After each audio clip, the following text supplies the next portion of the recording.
Hello students, आज unit and measurement में एक न्यूमेरिकल डिस्कस करेंगे और ये न्यूमेरिकल प्रिंसिपल ऑफ होमोजेनिटी पर डिपेंड करता है। क्या होता है प्रिंसिपल ऑफ होमोजेनियस या होमोजेनिटी? जिसमें कोई भी एक डायमेंशन इक्वेशंस का एलएचएस और आरएचएस बराबर हो, यानी कोई भी इक्वेशन लिखी हुई है उसके एलएचएस का डायमेंशन और आरएचएस का डायमेंशन अगर इक्वल है तो ये प्रिंसिपल ऑफ होमोजेनिटी को फॉलो करता है। यही प्रिंसिपल ऑफ होमोजेनिटी है। तो अब आप देखें कि इस क्वेश्चन को अच्छे से पढ़ के देखेंगे तो आपको पता चलेगा कि जो लेंथ है वो डिपेंड कर रहा है थ्री फिजिकल क्वांटिटीज पे, C, G and E square upon 4 pi epsilon naught. इसको कुछ इस तरीके से लिख लेते हैं। L प्रोपोर्शनल टू डिपेंड करता है C पर, L प्रोपोर्शनल टू डिपेंड कर रही है G पर, and L proportional to depend कर रहा है E square upon 4 pi epsilon naught. अब इसकी डायमेंशन एक बार लिख लेते हैं। L एक लेंथ है जिसकी डायमेंशन होगी और डायमेंशन को हम लिख रहे हैं MLT के टर्म्स पे। इसका मतलब क्या है कि M0 L0 और सॉरी ML T0 ये डायमेंशन होगी L की, ये डायमेंशन का brackets. Similarly L is equal to G, यानी कि अगर हम G का डायमेंशन लिखें तो G का डायमेंशन कैसे लिखेंगे? क्या होता है G का formula? F is equal to G M1 M2 upon R square. तो अगर G का फॉर्मूला निकालेंगे तो G is equal to F R square upon M1 M2। इसका फॉर्मूला क्या होता है? अगर हम बात करें फोर्स के लिए तो फोर्स के लिए होगा MLT माइनस 2, R के लिए L स्क्वायर एंड M के लिए M इंटू M।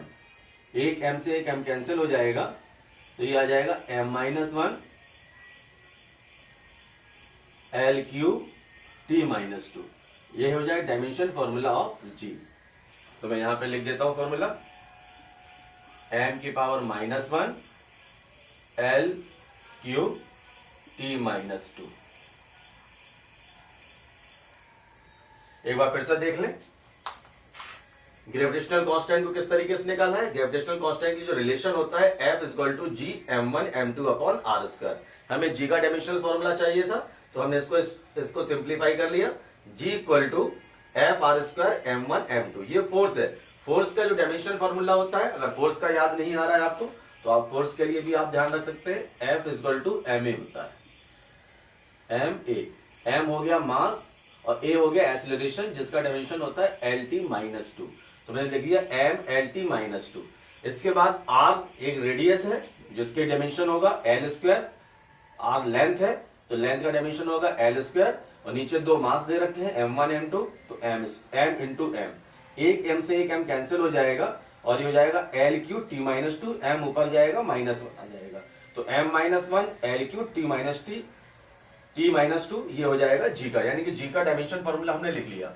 इसके बाद में हमको चाहिए अब E square upon 4 pi epsilon not. E square के लिए हम क्या करेंगे? देखिए ये जो रिलेशन है ये भी एक प्रकार का फोर्स है और ये फोर्स है कौन सा? जो कूलॉम्स लॉ के थ्रू लग रहा होता है, यानी कि Q1 Q2 upon R square और यहां पे होता है K, और K की वैल्यू क्या होती है? K की वैल्यू होती है Q1 Q2 4 pi epsilon naught R square. तो आप देखिए Q1 और Q2 क्या है? Q1 और Q2 चार्ज है ये, ठीक है। और 4 पाई एप्सिलॉन नॉट क्या है? ये एक प्रकार का कांस्टेंट जिसकी भी डायमेंशन है और R एक प्रकार की लेंथ है। तो मैं यहां पे इसका डायमेंशन निकालता हूं तो Q1 Q2 चूंकि सेम चार्ज है, यहां पे E दे रखा है तो ये कुछ इस तरीके से बन जाएगा F is equal to E square 4 pi epsilon naught R square. Q1 और Q2 की वैल्यू क्या हो गई? यहां पे आप लिख सकते हैं कि Q1 equal to Q2 equal to E, यानी कि दोनों ही जो चार्ज है वो सेम है। तो Q1 और Q2 का वैल्यू यहां पर हम E रखेंगे तो Q1 Q2 की वजह से क्या हो जाएगा? ये E स्क्वायर बन जाएगा। तो ये टर्म बन जाएगा E square 4 pi epsilon naught और यहां पे आ गया R स्क्वायर। अब हम easily E square upon 4 pi epsilon not at का डायमेंशन निकाल सकते हैं इस इक्वेशन का यूज करके। तो ये डायमेंशन बन जाएगा, अगर मैं यहां पे लिखूं F R square is equal to E square upon 4 pi epsilon naught. और इसका आपको पता ही है फोर्स का डायमेंशन क्या होता है। फोर्स का डायमेंशन अभी हमने निकाला था MLT -2 और आर क्या हो जाएगा, लेंथ का स्क्वायर हो जाएगा। तो हमको इसकी डायमेंशन मिल जाएगी ml क्यू टी माइनस 2। तो देखिए इसकी भी डायमेंशन हमने पता कर ली है। इसकी डायमेंशन होगी E square 4 pi epsilon naught equal to, इन सभी को ब्रैकेट्स के अंदर बंद करेंगे। डायमेंशन फॉर्मूला सभी स्क्वायर ब्रैकेट्स में लिखे जाते हैं। तो मैं यहां पे लिख रहा हूं ml क्यूब टी माइनस 2।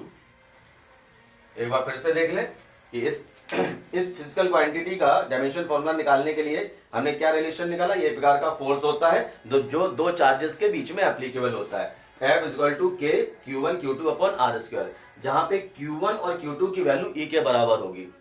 जब E के बराबर होगी तो रिलेशन बन जाएगा F equal to E square 4 pi epsilon naught R square.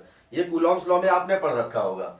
अब मुझे जिस आइडेंटिटी की वैल्यू चाहिए वो तो मुझे इसकी चाहिए, E square upon 4 pi epsilon naught, तो ये आर स्क्वायर यहां पर आ जाएगा। ठीक है, तो फोर्स का डायमेंशन फॉर्मूला आपने देख रखा है mlt माइनस 2, और आर का डायमेंशन फॉर्मूला हो जाएगा वही प्रकार ये लेंथ है एल स्क्वायर। तो बन जाएगा ml Q T minus 2, ml Q T minus 2। इसका मतलब क्या है कि हमने सभी फिजिकल क्वांटिटी के डायमेंशन लिख लिए हैं। अब इनको इक्वेट कर देते हैं। मैं इतने को रफ करता हूं।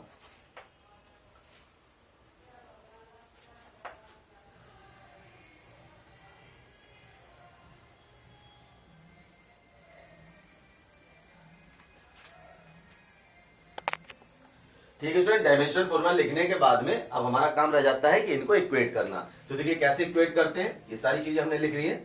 हम बात करेंगे एल, यानी कि इक्वेशन किस पे डिपेंड है, ये वाला इस पार्ट पे आ जाइए। L proportional to C G और E square upon 4 pi epsilon naught के। इसको प्रिंसिपल ऑफ होमोजेनिटी के अकॉर्डिंग लिखेंगे तो हम लिखेंगे एल इक्वल टू सी की पावर एक्स जी की पावर y और E square upon 4 pi epsilon naught की पावर z। इसको इस तरीके से लिखा जा सकता है। अब सभी फिजिकल क्वांटिटी की यहां पर वैल्यू प्लेस करेंगे। मैं यहां पे लिख रहा हूं, इसको देख नोट कर लें। और उसके बाद में तो देखिए यहां से स्टार्ट करते हैं। एल, अच्छा एल को हम एमएलटी के फॉर्म में लिख लें तो आप देखेंगे एम की पावर 0, एल की पावर 1 एंड टी की पावर 0। ये एल के लिए टर्म्स लिख दिया मैंने। यहां से मैं रिलेट कर रहा हूं इस तरीके से, एल की वैल्यू ये हो गई। इसी तरीके सी की वैल्यू मैंने देखी यहां पर निकाल रखी है। सी की वैल्यू रह गई अभी निकालना। सी है वेलोसिटी ऑफ लाइट। ठीक है, तो सी है वेलोसिटी ऑफ लाइट और वेलोसिटी का डायमेंशन होता है एल टी माइनस 1। ये लीजिए, इसका भी मैंने लिख दिया। चारों क्वांटिटी हो गई। तो सबसे पहले देखिए सी की पावर x, तो सी की पावर है, सी का डायमेंशन फॉर्मूला हो जाएगा एल टी माइनस 1। तो मैं यहां लिखूंगा एल टी माइनस 1 की पावर x। दूसरा यहां पे देखें जी की पावर y, जी देखिए ये वाला डायमेंशन फॉर्मूला है जी। तो मैं यहां लिखूंगा m की power minus 1 L Q T minus 2 की power y। Then after E square upon 4 pi epsilon naught की पावर z, यानी z का इसकी डायमेंशन फॉर्मूला क्या है M L Q T minus 2। तो इसका मतलब क्या हुआ M L Q T minus 2 की पावर z। ये चीजें देखिए हमारा इक्वेशन तैयार हो गया। अब x और y z के फॉर्मेट में एमएलटी को कंपेयर कर लेते हैं। तो मैं अब ये वाला टर्म्स इरेज कर रहा हूं क्योंकि इसका काम हो चुका है, ताकि हमारे पास में स्पेस बन जाए।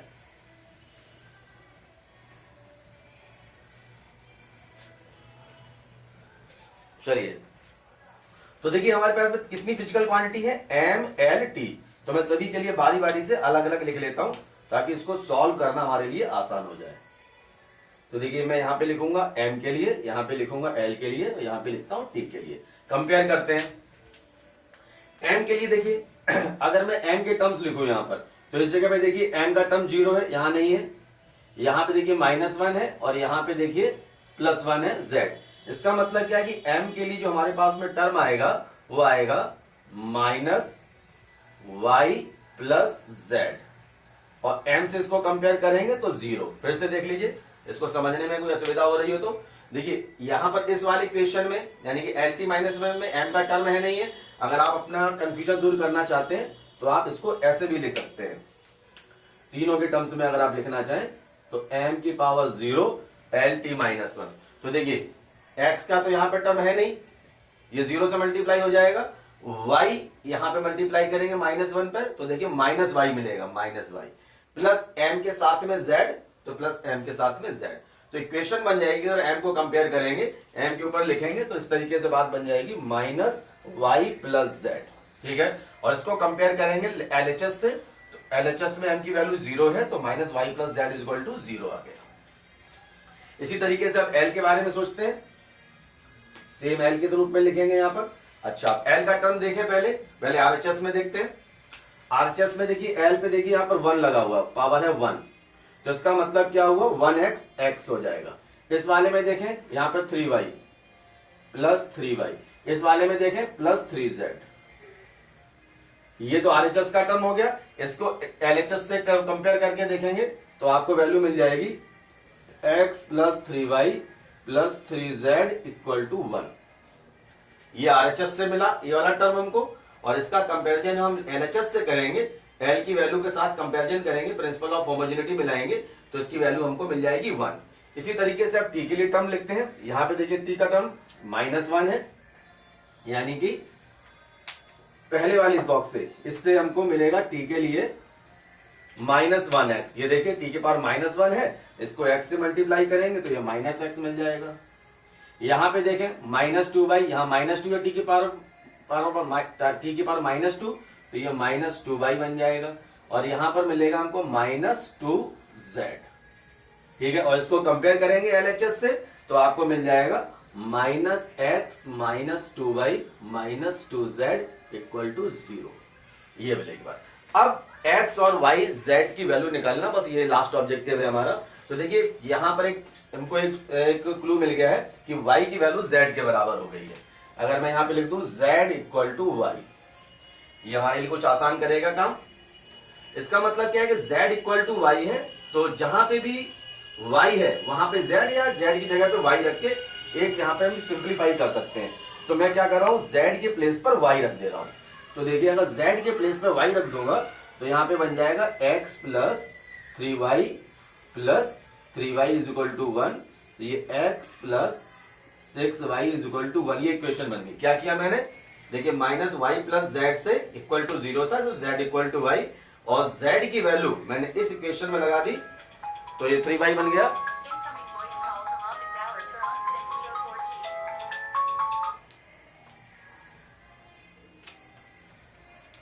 ठीक है students, x plus Y is equal to 1 बन गया। अब यहां पे भी देख लेते हैं, इस जगह पे हमारे पास में क्या -x -2y -2z है। ये कंफ्यूज मत होना, ये -2z लिखा हुआ है, -2z ये लिखा हुआ है। ठीक है ना, तो अभी भी मैं यहां पे यही करता हूं कि z के प्लेस पर y लगा देता हूं। तो देखिए क्या इक्वेशन बनती है अपने पास में, -x -2y, और z के प्लेस पर y लगाऊंगा तो हो जाएगा -2y इक्वल टू 0। तो ये कितना हो जाएगा, -x -4y इक्वल टू 0। ठीक है, तो इसका मतलब क्या हुआ कि x equal to -x equal to 4y, और x इक्वल टू -4y आ जाएगा। ठीक है ना, तो अब देखिए x इक्वल टू -4y आ गया, यहां से देख लीजिए x इक्वल टू 4y, और -x लगाएंगे तो यहां पर माइनस मैंने लगा के -4y कर दिया। अब यहां पर मैं x की वैल्यू को पुट करता हूं और y की वैल्यू निकाल लेता हूं, तो सिंप्लीफाई करेंगे इस जगह पे, तो -4y plus 6y equal to 1, तो कितना हो जाएगा ये plus 2y is equal to 1, और y इज इक्वल टू 1/2। एक बात देख लीजिए, -4y प्लस 6y, तो बड़े से छोटा माइनस कर दिया तो प्लस का 2y आ जाएगा, और y इज इक्वल टू 1/2। और मैंने क्या किया है, याद रखना कि x की वैल्यू जो -4y आई थी वो मैंने यहां पे लगा दी है। ठीक है, तो y की वैल्यू +2 आ गई। अगर y की वैल्यू +2 आ गई है तो स्टूडेंट देखिए z की वैल्यू भी आपके सामने +2 आ जाएगी, z की वैल्यू भी यहां पर +2 आ जाएगी। अब x की वैल्यू भी मिल गई है, सॉरी y की वैल्यू भी मिल गई है, z की वैल्यू मिल गई है, अब मुझे चाहिए इसकी x की वैल्यू। तो मैं x की वैल्यू को देखिए यहां पे लगा सकता हूं, x equal to -4 into y का वैल्यू कितना है 1/2, तो ये कट जाएगा यहां पर, तो x की वैल्यू आ जाएगी -2, x की वैल्यू -2। आई थिंक स्टूडेंट आपको ये सारा समझ में आ गया होगा कि मैंने किस तरीके से कैलकुलेशन की है। तो मेरे सामने x की वैल्यू, y की वैल्यू और z की वैल्यू आ चुकी है। अब अपना लास्ट काम हो रह गया है कि जहां पर मैंने ये इक्वेशन लिखी हुई थी, मैंने अभी रफ कर दिया, मैं दोबारा से लिखता हूं, उस प्लेस पर मैं x, y, z की वैल्यू को मैं लगाता हूं। तो मैं बचा हुआ टर्म जो लिख रहा हूं, मैं इस वाले पोर्शन में लिख रहा हूं या मैं इस जगह पे लिख रहा हूं, तो अगर स्पेस का मैं थोड़ा सा, और मैं इसको इरेज कर देता हूं, ये आपने नोट कर लिया होगा।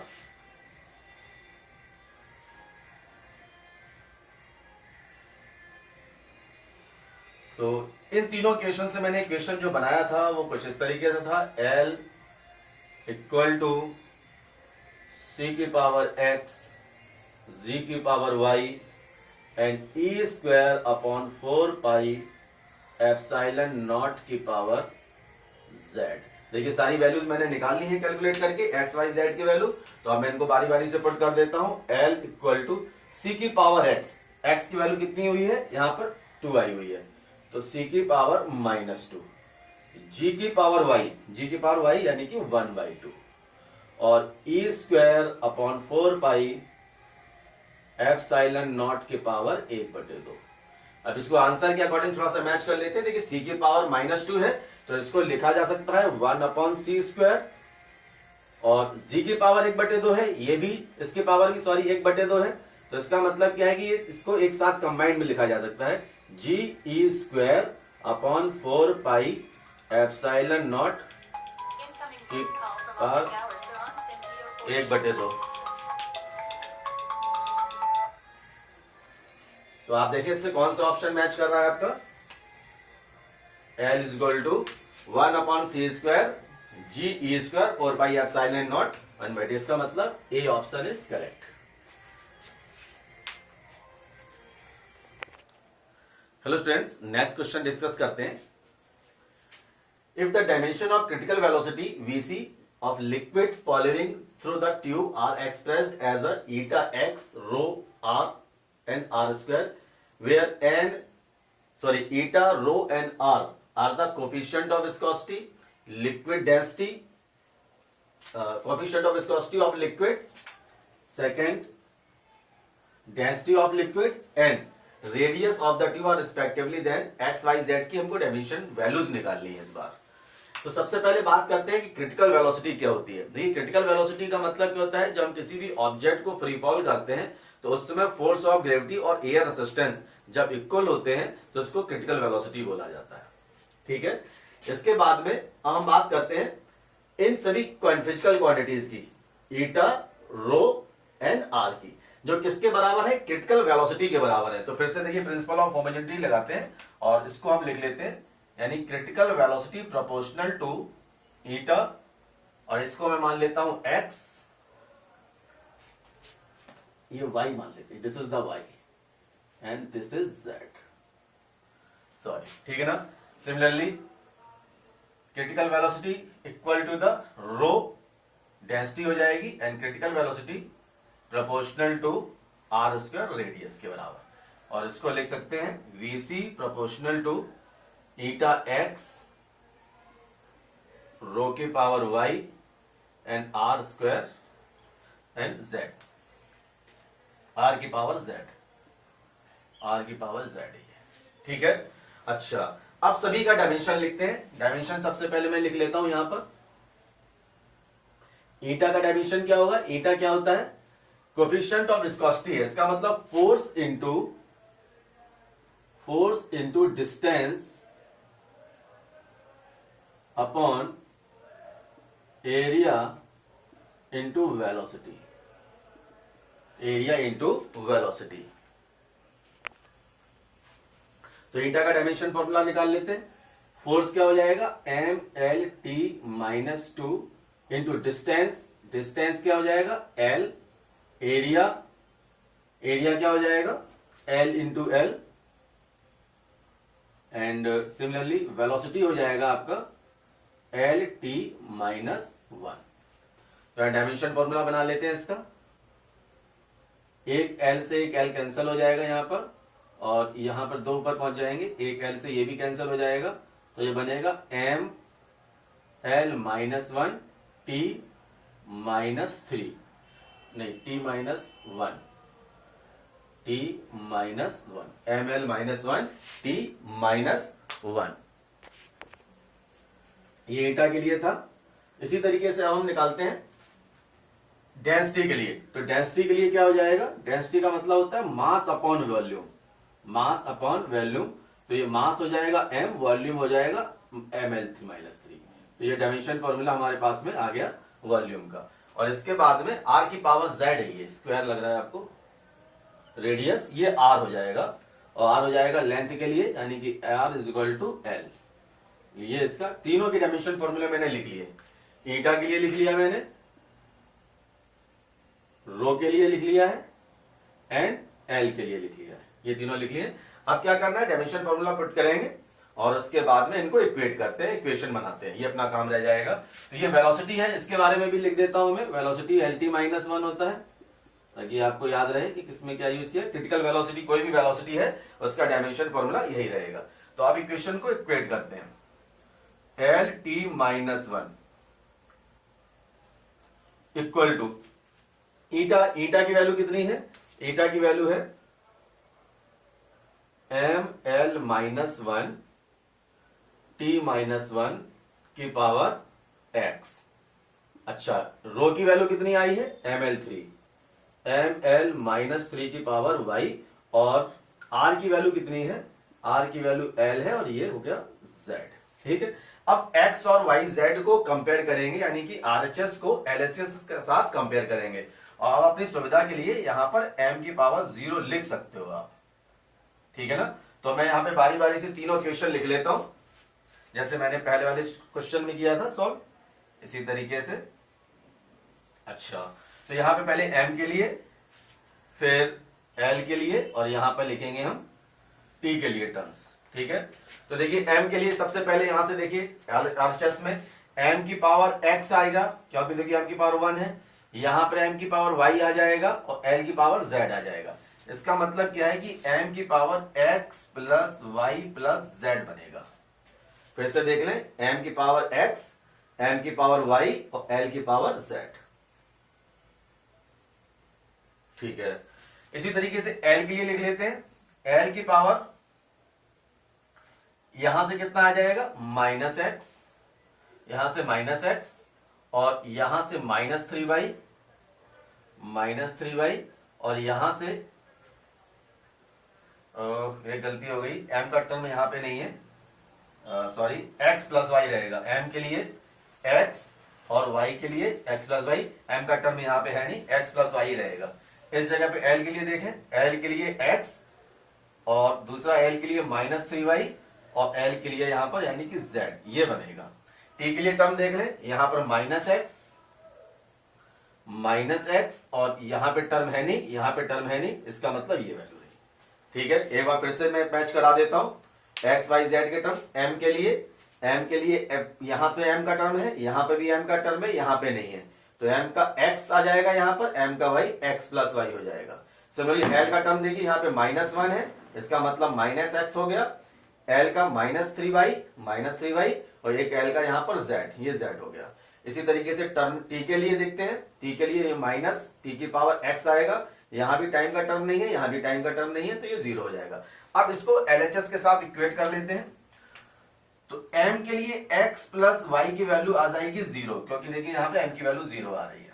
ठीक है, आप इधर आ जाइए, minus X minus three Y plus Z. अच्छा, l की वैल्यू यहां पे कितनी है, ये 1 आ जाएगा। सिमिलरली इधर देख लीजिए, t के लिए माइनस वन, यानी कि minus X equal to minus one, और देखिए x के लिए वैल्यू हमको मिल गई 1। ठीक है ना। अब x की वैल्यू अगर 1 मिल गई है, तो यहां पे देखिए y की वैल्यू भी हमको मिल जाएगी। y की वैल्यू क्या हो जाएगी, माइनस वन, y की वैल्यू माइनस वन मिल जाएगी, यानी कि 1 प्लस वाई इक्वल टू 0, तो y equal to minus one. x भी आ चुका है, y भी आ चुका है, तो z मिलना बड़ा आसान है यहाँ पर। तो देखिए यहाँ पर वैल्यू लगाता हूं मैं एक्स की -1। अच्छा वाई की वैल्यू लगाएंगे यहाँ पर -1, तो ये +3 प्लस जेड इक्वल टू 1, तो ये कितना हो जाएगा 2 प्लस जेड इक्वल टू 1, और z इक्वल टू आ जाएगा 1 - 2 और z इक्वल टू -1। एक बार फिर से देख लीजिए, कोई मिस्टेक नहीं होनी चाहिए। x की वैल्यू यहां पर मैंने 1 निकाली है, क्योंकि -x का कंपैरिजन मैंने इससे कराया टाइम के टर्म से, तो यहाँ पे टाइम की वैल्यू -1 है, तो -x इक्वल टू -1, x का वैल्यू 1 आ गया। x का वैल्यू 1 मिला तो इस इक्वेशन से y का वैल्यू -1 मिल गया। x और y का वैल्यू दोनों यहां पे पुट किया, -x -3y plus z equal to 1, तो -x की वैल्यू कितनी होगी यहां पर x -1 -3 y की वैल्यू -1 है, तो ये +3 हो जाएगा। ये z है, आप इसको 2 ना समझ लें कहीं, ये z है, मैं बार बार बोल रहा हूं, दिस इज z, ये z है। तो -3 प्लस z, तो यहां पर हो जाएगा 2 plus z equal to 1, z equal to 1 - 2, z की वैल्यू आ गई 1। इसका मतलब x के 3 वैल्यू, ये x और y z की जो वैल्यू आई है x y और z की, ये 1 आ गई है, ये -1 आ गई है, और z की वैल्यू -1 आ गई है। तो 1 -1 वाला ऑप्शन अपना राइट है। इसका मतलब this is option is correct. I think आपको क्वेश्चन समझ में आ गया होगा। Thank you so much.